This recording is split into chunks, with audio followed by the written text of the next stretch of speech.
I'm Jeff Matlow. Welcome to the best leadership podcast ever.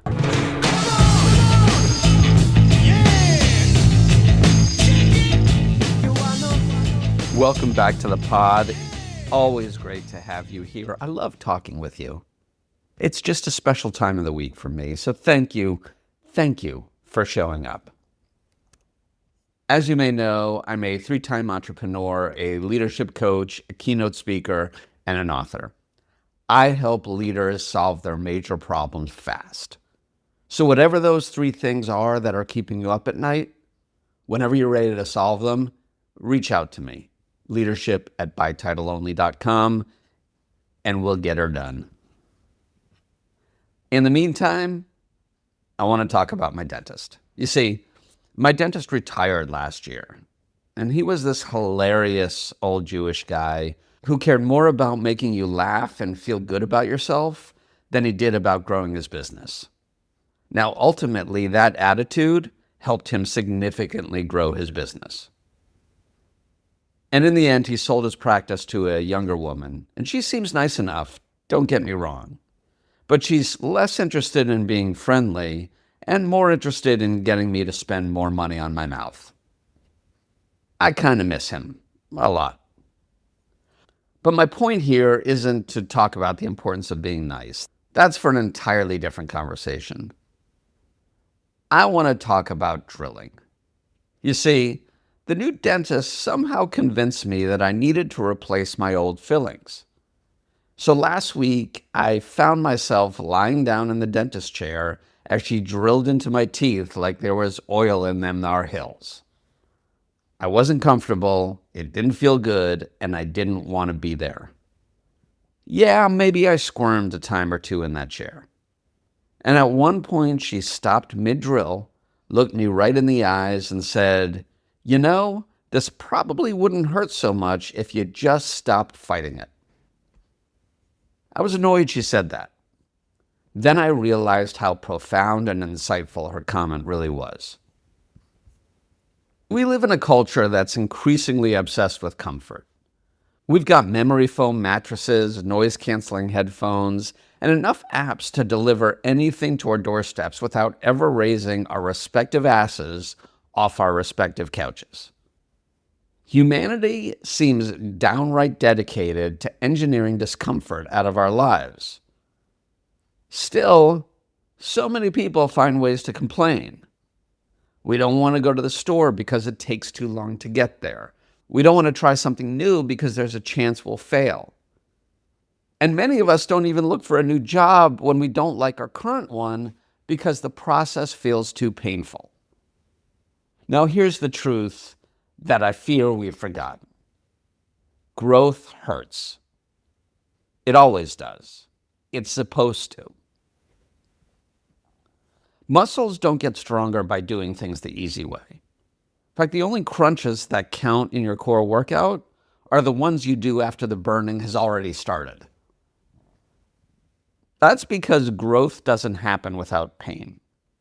Yet most of us spend our lives running away from pain like it's some kind of design flaw in the human experience. But it isn't. Pain isn't a bug, it's a feature of humanity.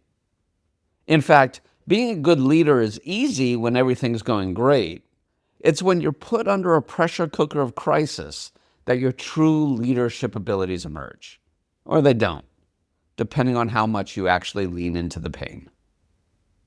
I had this employee at my first company. Let's call him Dave. Dave challenged me on every damn thing I said. And it wasn't in a good way. It was in an annoying way. Every conversation with the guy felt like a battle. He felt like he knew how to lead my company better than I could, and he wasn't shy in trying to show me how. Yeah, I could have had somebody else manage Dave. I could have fired him and completely avoided the conflict. It would have made my life a lot easier. But I didn't, and I'm glad I didn't. Because instead, I leaned into the pain. I started asking myself some tough questions. I asked, why am I triggered by this guy's pushback? What is he seeing in my blind spot that I can't see because it's in my blind spot? And I wondered what would happen if I stopped trying to prove I was right all the time and started trying to just be better. Turns out in the end, Dave wasn't the problem after all. My ego was, and that was a huge learning for me. In fact, the pain of that relationship taught me more about leadership than any business book ever would.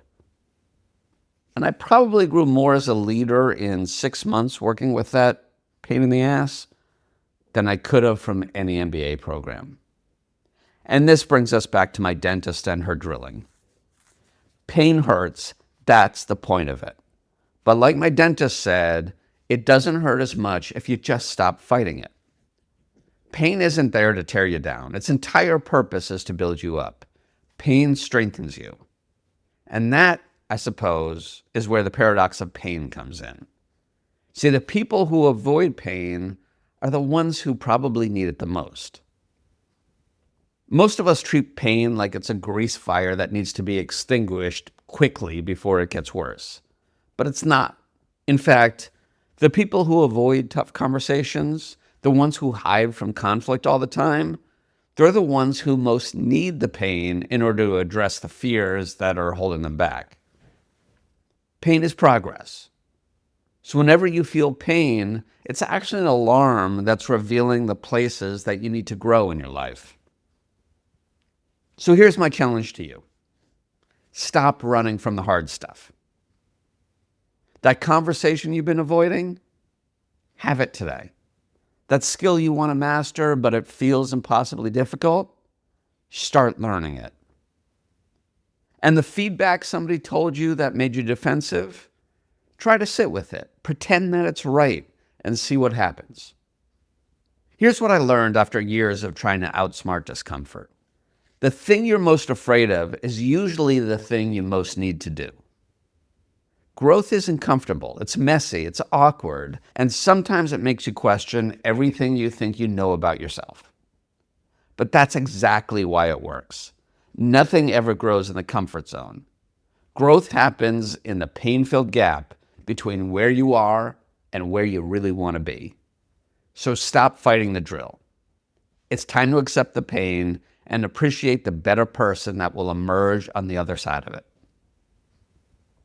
If you got this far, my guess is it's resonating with you, that there are some pains you have, some things that are keeping you up at night. If they're business related, I'm here to help you fix them. Do me a favor, go to thebestleadershipnewsletter.com and sign up. It's the first step in your path to growth. thebestleadershipnewsletter.com. Thanks again for listening. I appreciate you, and I can't wait to talk to you next week. Bye.